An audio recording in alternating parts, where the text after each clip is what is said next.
बिलाल भाई, जब आप कराची आए आपकी जेब में चंद हज़ार रुपए थे और आपने कई रातें फुटपाथ पे भी गुजारी। जब कराची आए इतने सपनों के साथ, तो कभी सोचा था कि बिलाल तालिब का नाम पूरे कराची में इस तरह से गूंजेगा? ये तो मुझे यकीन था। नशई और मांगने वालों के दरमियान भी लिटा हुआ था, तो उस वक्त भी जो चीज़ मुझे उनसे मुनफरिद कर रही थी मेरा यकीन था। कई दफ़ा आंखें भी भर रही, कई दफ़ा शिकवे भी किए अल्लाह से। कितने पैसों से आपने स्टार्ट किया? पैसों तो नहीं थे, खाली जेब था जी। खाली जेब वालों के साथ कराची कैसा सलूक करता है? कोई लहू लुहान हुआ था, ये मेरे ऊपर मार्क अभी भी मौजूद है, ये स्टिचेस के।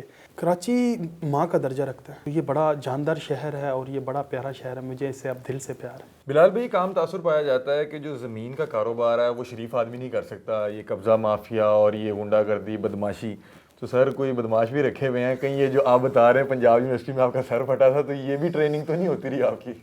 मैंने ट्रेनिंग लीडरशिप की ही ली है और मैं लीड ही कर रहा हूँ अपनी टीम को। असल में ये वाली जो तासर है ये किसी हद तक ठीक है। क्या आप अभी तक पाकिस्तान क्या कर रहे हैं यहाँ पे? तो नाजरीन, हमारा मेन मकसद ये है कि हमने कुछ पैसे इकट्ठे करने हैं और सबसे पहले दुबई जाना है। इस टाइम आपकी नेट वर्थ कितनी है, कितनी दौलत है अभी आपके पास? ज़रा मोटिवेशन मिलेगी लोगों को। अस्सलाम वालेकुम नाजरीन, मैं हूँ आपका मेज़बान अली हमजा और आप देख रहे हैं डेली पॉइंट। नाजरीन, आज एक बहुत ही खूबसूरत, मुनफरिद और मोटिवेशनल स्टोरी के साथ आपके पेश खिदमत हाजिर हुए हैं।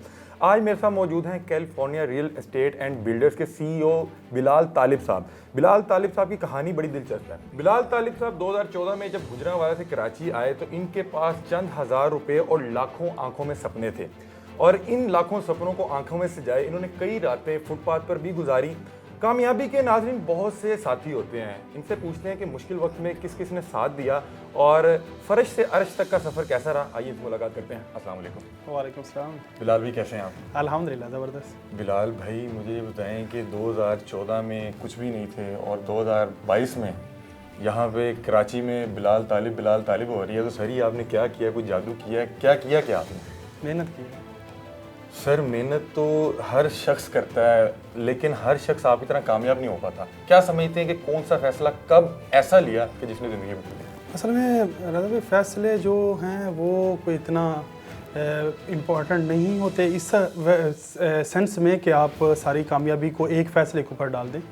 मैंने जब भी जैसे ही एक कॉन्शियस एज में पाँव रखा तो मैंने उस वक्त से एक अहद किया कि मुझे इस लाइफ के साथ एक्स्ट्रा ऑर्डिनरी परफॉर्म करना है, मुझे इसके साथ एक बेहतरीन रोल प्ले करना है, मुझे सिर्फ दुनिया में आए और चले गए ये वाली मुझे लाइफ नहीं चाहिए। ये मैंने उस वक्त अपने साथ बांध लिया था। बिलाल भाई, शुरू से बताएं कि जब कराची आए इतने सपनों के साथ, तो कभी सोचा था कि बिलाल तालिब का नाम पूरे कराची में इस तरह से गूंजेगा? ये तो मुझे यकीन था कि मैं कर जाऊंगा। इसी वजह से ही जब मैं उस नशई और मांगने वालों के दरमियान भी लेटा हुआ था, तो उस वक्त भी जो चीज़ मुझे उनसे मुनफरिद कर रही थी वो यही चीज़ थी कि मेरा यकीन था कि मैं जो चीज़ें चेंज कर जाऊंगा, मैं चीज़ों को अपने हक में ले आऊँगा। बिलाल भाई, मैंने सुना है कि जब आप कराची आए आपकी जेब में चंद हज़ार रुपए थे और आपने कई रातें फुटपाथ पे भी गुजारी। तो सर, चंद हज़ार रुपए से कोई कैसे सोच सकता है कि मैं रियल एस्टेट का कारोबार करूँगा? रियल एस्टेट जो है इसका ज़्यादा पैसे के साथ लेना देना नहीं है। रियल एस्टेट भी जस्ट लाइक जैसे कोई डॉक्टर बन सकता है, कोई इंजीनियर बन सकता है, कोई वकील बन सकता है, ऐसे कोई रियल्टर बन सकता है। तो वो एक चूँकि बहरिया टाउन का जो एक इसके अंदर जो ट्रेड का और इसका जो एक रियल एस्टेट का मॉडल है ये बड़ा जानदार है। ये स्पेस देता है नए आने वालों को, ये कम पैसे वाले को, खाली जेब वाले को, ये इसकी जो ट्रेडिंग है इसके अंदर ये स्पेस मौजूद है। चूँकि मैं लाहौर में भी इसका ट्रेडिंग कर चुका था, इसलिए मुझे एक कॉन्फिडेंस था कि ये चीज़ मेरे लिए सूटेबल साबित होगी। कितने पैसों से आपने स्टार्ट किया? पैसों तो नहीं थे, खाली जेब था जी। मैंने आके ख़रीदा कुछ नहीं है, मैंने सर्विसेज दी हैं। मेरा मानना यह है कि दो चीज़ें होती हैं इन्वेस्ट करने के लिए, पैसा कमाने के लिए। एक ये होती है कि आप अपना पैसा डालें और आप अपना पैसा बनाएं। दूसरी ये होती है कि आप अपनी एफर्ट, अपनी एनर्जी, अपना फोकस, अपनी जो सर्विसेज हैं वो मार्केट में डालें और उनके बदले आप पैसा उठाएं। तो मैंने जो दूसरे वाला फार्मूला ये अपनाया था, मैंने सर्विसेज दी हैं। मैंने लोगों को जो अपने एक बेहतरीन एक रियल्टर्स की जो जिम्मेदारी होती है मैंने वो पूरी की। बिलाल भाई, मैंने सुना है कि आपने इंजीनियरिंग की हुई है, तो सर इंजीनियरिंग से रियल एस्टेट की तरफ कैसे आए? नाज़रीन, मैं यहाँ पे आपको बताता चलूँ कि लोग सारी उम्र लगा देते हैं, उनको अपना आइडियल बिजनेस और आइडियल जो जॉब होती है वो नहीं मिल पाती। तो सर आपको कैसे अपनी आइडियल जॉब इतनी यंग एज में मिली? असल में मैंने इंजीनियरिंग की नहीं है, मैंने इंजीनियरिंग क्विट की थी। अच्छा। मुझे लगता है आपने अच्छा फैसला किया। आपने शायद आप मैंने केमिकल इंजीनियरिंग जो थी वो दरमियान में छोड़ दी थी। असल में उसको क्विट करने का भी जो पीछे माइंडसेट था वो वही था जो मैंने अपनी ज़िंदगी का एक फ़लसफ़ा तय किया था कि मुझे इसके साथ एक एक्स्ट्रा ऑर्डिनरी परफॉर्मेंस देनी है, मुझे इसको एक बेहतरीन तरीके से जीना है और मुझे अपना एक इम्पैक्ट छोड़ना है, मुझे अपना एक मार्क छोड़ना है, मुझे इंसानियत की बेहतरी में अपना एक बेहतरीन रोल अदा करना है, मुझे इस दुनिया को खूबसूरत बनाने में एक अपना कंट्रीब्यूशन देना है मैंने। तो मुझे ऐसे लगता था कि मैं ये इंजीनियरिंग करके और एक लैब में जाके तो मैं चीज़ें ये नहीं कर पाऊँगा जो मैं सोच रखता हूँ, जो मैं एक अपना इमेज रखता हूँ, मैं वो एक इंजीनियर बनने के बाद ये चीज़ें नहीं अपने आप में देख सकता था। तो इसलिए मैंने क्विट कर दी थी। और फिर मैं ये वाला ये ट्रैक मुझे जब मैं एलएलबी कर भी रहा था वहाँ पंजाब यूनिवर्सिटी की मेरे शब रोज़ गुजर रहे थे, तो वहाँ पे क्योंकि मैं एक जो लीडरशिप है उसको प्रैक्टिस कर रहा था, मैं वहाँ पे चीज़ें एग्जीक्यूट कर रहा था। इसी दौरान एक हादसा हुआ वहाँ पे मेरे, वो उस हादसे ने जो ना समझ ले मुझे इस ले गया रियल एस्टेट के अंदर। मेरे जो बड़े भाई हैं उनका एक दोस्त है वो रियल एस्टेट का काम करता था, वो आया तो मैं फिर लहूलुहान हुआ था, ये मेरे ऊपर मार्क अभी भी मौजूद है ये स्टिचेस के। तो वहाँ पे वो उसको लगा कि अभी ये जो है ना वो आउट ऑफ कंट्रोल हो गया, अब किसी दूसरे ट्रैक पे चला गया। तो वो मुझे वहाँ पे अपने साथ रियल एस्टेट के ऑफिस का था उसका, वो वहाँ पे ले गया। वहाँ पे जब मैंने वो फ़ोन पे बातें लाखों करोड़ों की कर रहे थे तो मुझे लगा शायद ये वाला ट्रैक जो है ना ये मुझे सूट करेगा, इस वाले ट्रैक के ऊपर आके तो मैं वो चीज़ें गेन कर सकता हूँ, परफॉर्म कर सकता हूँ जिनकी मैं सोचता हूँ। तो मैंने फिर इसी रियल एस्टेट को ही चूज़ किया अपने लिए। बिलाल भाई, दूसरे शहर से कराची जैसे बड़े शहर में आना और जेब में कुछ भी ना होना, सर वो कैसे दिन थे, क्या हालात थे?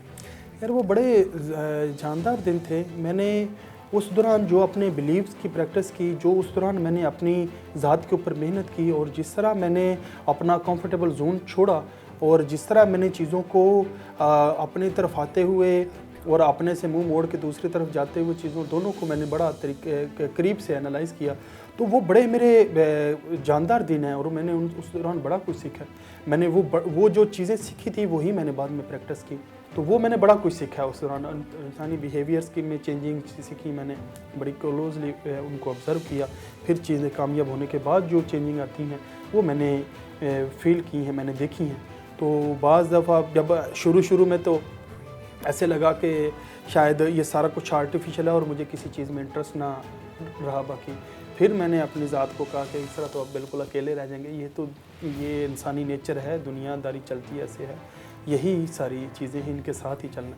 तो फिर मैंने उनको नेचर समझ के एक्सेप्ट कर लिया सर। बहुत से लोग कराची में अपना फ्यूचर बनाने आते हैं, तो सर उन लोगों के लिए ये तो बताएं कि खाली जेब वालों के साथ कराची कैसा सलूक करता है?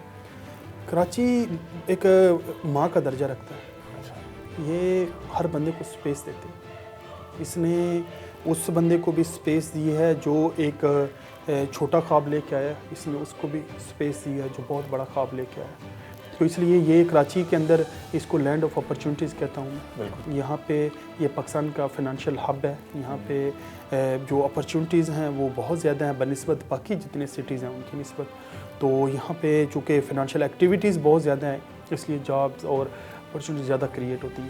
तो ये बड़ा जानदार शहर है और ये बड़ा प्यारा शहर है, मुझे इससे अब दिल से प्यार है। बिलाल भाई, कामयाबी के बहुत से हिस्सेदार होते हैं, मुश्किल वक्त के कौन साथी थे आपके? देखिए, मैं आज भी जो स्ट्रगलर हैं मैं उनसे ये कहूँगा, कभी किसी को ब्लेम मत देना। कभी जो बाकी लोग कर रहे हैं ना वो नेचर है, वो उनकी जॉब है, वो उनका जहन है, वो उनकी सोच है, वो उनका किरदार है। आप वो किसी को वो गलत मत कहना, क्योंकि चीज़ें जब चल रही होती हैं तो ये नेचर है, ये हम उन चीज़ों को वो करते हैं। अब अगर फ़र्ज़ करने कोई स्ट्रगलर है और उसको अप्रिशिएशन नहीं मिल रही तो उसका मतलब ये है कि नेचर उसको ऑर्डर दे रही है तुम फर्दर तैयार हो। मेरे पेरेंट्स चाहते थे कि उसको सेव करो, कोई नौकरी शोकरी का बंदोबस्त करो, कोई बेचारा कोई मैं चूँकि डिग्री भी छोड़ दी थी तो वो सेव करना चाहते हैं और मैं अपॉर्चुनिटी हंट करना चाहता था। वालिदैन आपका ख्वाब नहीं समझ सकते अर्ली एजेस में? असल में हमारा जो एक पुराना तरीक़ाकार है उसके अंदर चूँकि हमारे दरमियान कम्युनिकेशन गैप बहुत ज़्यादा होता है। अभी जो जनरेशन है मैं देख रहा हूँ कि पेरेंट्स जो है ना वो और जो बच्चों के दरमियान जो है कम्युनिकेशन गैप वो कम होना शुरू हो गया हुआ है।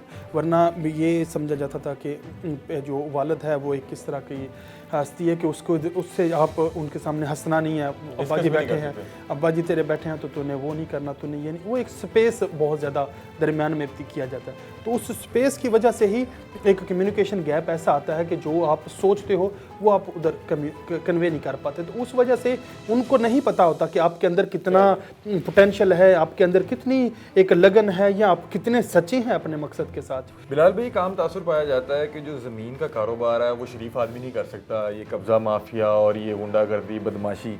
तो सर कोई बदमाश भी रखे हुए हैं कहीं? ये जो आप बता रहे हैं पंजाब यूनिवर्सिटी में आपका सर फटा था, तो ये भी ट्रेनिंग तो नहीं होती रही आपकी? नहीं, असल में मैंने ट्रेनिंग लीडरशिप की ली है और मैं लीड ही कर रहा हूँ अपनी टीम को। असल में ये वाली जो तासर है ये किसी हद तक ठीक है, लेकिन यहाँ बहरिया के हवाले से ये चीज़ नहीं है मौजूद। कराची में भाई तो बहुत है, अपना हिस्सा लेने पहुँच जाते हैं। नहीं, अल्हम्दुलिल्लाह हमारे साथ हमें इस हवाले से जो है बहरिया टाउन ने तहफ़्फ़ुज़ दिया हुआ है हर तरह का। वो हमें इस तरह से ये तमाम तर जो सिक्योरिटी के वो तमाम तर जो बहरिया टाउन ने अल्हम्दुलिल्लाह प्रोवाइड की हुई। हमारे पास यहाँ मार्केट में इस तरह की कोई चीज़ नहीं मौजूद। बिलाल भाई, मुझे ये बताएं कि आप अभी तक पाकिस्तान क्या कर रहे हैं? यहाँ पे तो नाजरीन हमारा मेन मकसद ये है कि हमने कुछ पैसे इकट्ठे करने हैं और सबसे पहले दुबई जाना है और फिर वहाँ से बिजनेस ऑपरेट करना है। तो सर आप अभी तक यहाँ पे क्या कर रहे हैं? मैं तो हैरान हूँ। असल में मेरी तमाम तर जो एफ़र्ट्स हैं, जो एनर्जीज़ हैं, वो मेरी इसीलिए हैं कि मैं पाकिस्तान के जो लोग हैं इनकी लाइफ में वैल्यू ऐड कर सकूं, मैं इनके लिए एक बेहतर रोल प्ले कर सकूं और इंसानियत के ऊपर एक बेहतर इम्पैक्ट छोड़ सकूं। सर 2014 वाला जो बिलाल तालिब था उसके साथ लोगों का रवैया कैसा था और आज के बिलाल तालिब के साथ लोगों का रवैया क्या है, ख़ासतौर पर रिश्तेदारों का? नहीं, असल में मैं थोड़ा सा नेगेटिव हो जाएगी बात अगर मैं इन चीज़ों पे। ठीक है, अल्हम्दुलिल्लाह सारे ही प्यार करते हैं। असल में चीज़ें उस वक्त मैंने इवन शादियों पे जाना भी छोड़ दिया था, क्योंकि वो जाना छोड़ दिया कि लोगों ने बुलाना छोड़ दिया था? ऐसा नहीं होता है? नहीं, मैंने असल में चूँकि उस वक्त तो मेरा था स्ट्रगलिंग फेज था, मैंने जाना ही छोड़ दिया था, क्योंकि वो ना एक कंपैरिजन मिलता था कि फ़लाँ के बच्चा तो पुलिस में लग गया, तू क्या कर रहा है, फ़लाँ का बच्चा फ़ौज में लग गया, तू क्या कर रहा है, फ़लाँ का बच्चा क्लर्क लग गया, तू क्या कर रहा है। सर क्या पैगाम देना चाहेंगे जो लोग जॉब्स को छोड़ के अपना कुछ नया ट्राई करने की कोशिश करते हैं एक बड़े ख्वाब के साथ? उनको क्या पैगाम देना चाहेंगे और उनके वालिदैन को क्या पैगाम देना चाहेंगे जो उस बच्चे का ख्वाब नहीं देख पा रहे? मैं ये कहूँगा जो अदारे, जो अफराद, जो ख़ानदान जो अपने आने वाली नस्ल के ऊपर ट्रस्ट नहीं करते, उनके ऊपर भरोसा नहीं करते, उनको फ़ैसले करने का अख्तियार नहीं देते, वो पीछे की तरफ जाते हैं, वो आगे नहीं जाते, वो दुनिया की दौड़ में पीछे रह जाते हैं। हमेशा जो आपके बच्चे हैं उनके ऊपर भरोसा करें, उनको गलतियां करने दें, क्या होगा, नाकाम हो जाएगा, क्या हो जाएगा, दुनिया थोड़ी ख़त्म हो जाती है। अपना जो कंफर्टेबल जोन है उसको छोड़ो, अपनी जो अनकंफर्टेबल अपने आप को करो और आगे की तरफ निकलो। जो आप समझते हो चैलेंजेस हैं उनको एक्सेप्ट करो, उनको फेस करो, कुछ भी नहीं होगा। मैक्सिमम क्या होगा, हार जाएंगे, फिर क्या होगा, दोबारा लग जाएंगे, दोबारा जीत जाएंगे, दोबारा हार जाएंगे, दोबारा जीत जाएंगे। बिलाल भाई, लास्ट सवाल आपसे ये कि सर इस टाइम आपकी नेट वर्थ कितनी है, कितनी दौलत है अभी आपके पास? ज़रा मोटिवेशन मिलेगी लोगों को। असल में मेरे अगर आप गूगल भी करेंगे ना, तो मैंने पिछले एक दोस्त ने मुझे बताया तो उसके ऊपर भी यही क्वेश्चन था। अच्छा। जो मोस्ट सर्च हुआ है बिलाल तालिब के बाद, वो नीचे यही था कि बिलाल तालिब नेटवर्थ। सर आज बता दें ज़रा।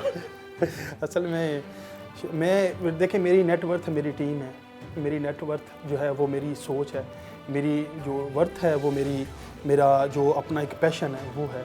मैं इन चीज़ों को ज़्यादा वैल्यू करता हूँ बनिस्बत अपनी जो फाइनेंशियली या मटेरियलिस्टिकली जो चीज़ें गेन हुई हैं उसको मैं, वो ठीक है, उनकी एक अपनी अहमियत मौजूद है, लेकिन जो मेरी टीम है, जो मेरी आज इस वक्त एक टीम कम्बिनेशन है और जो मेरा एक माइंडसेट है, जो मेरा बिलीव सिस्टम है, जो मेरा दुनिया को देखने का नज़रिया है, ये मेरी सारी नेटवर्क है। तो नाज़रीन, ये थे बिलाल तालिब साहब। जब ये कराची आए तो चंद हज़ार रुपये और लाखों ख्वाबों के अलावा इनके पास कुछ नहीं था। इनका कहना ये था कि अगर आप बार बार मायूस भी हो रहे हैं तो आपने घबराना नहीं है, आप ये सोचें कि हालात आपको तैयार कर रहे हैं किसी बड़े मुकाम के लिए।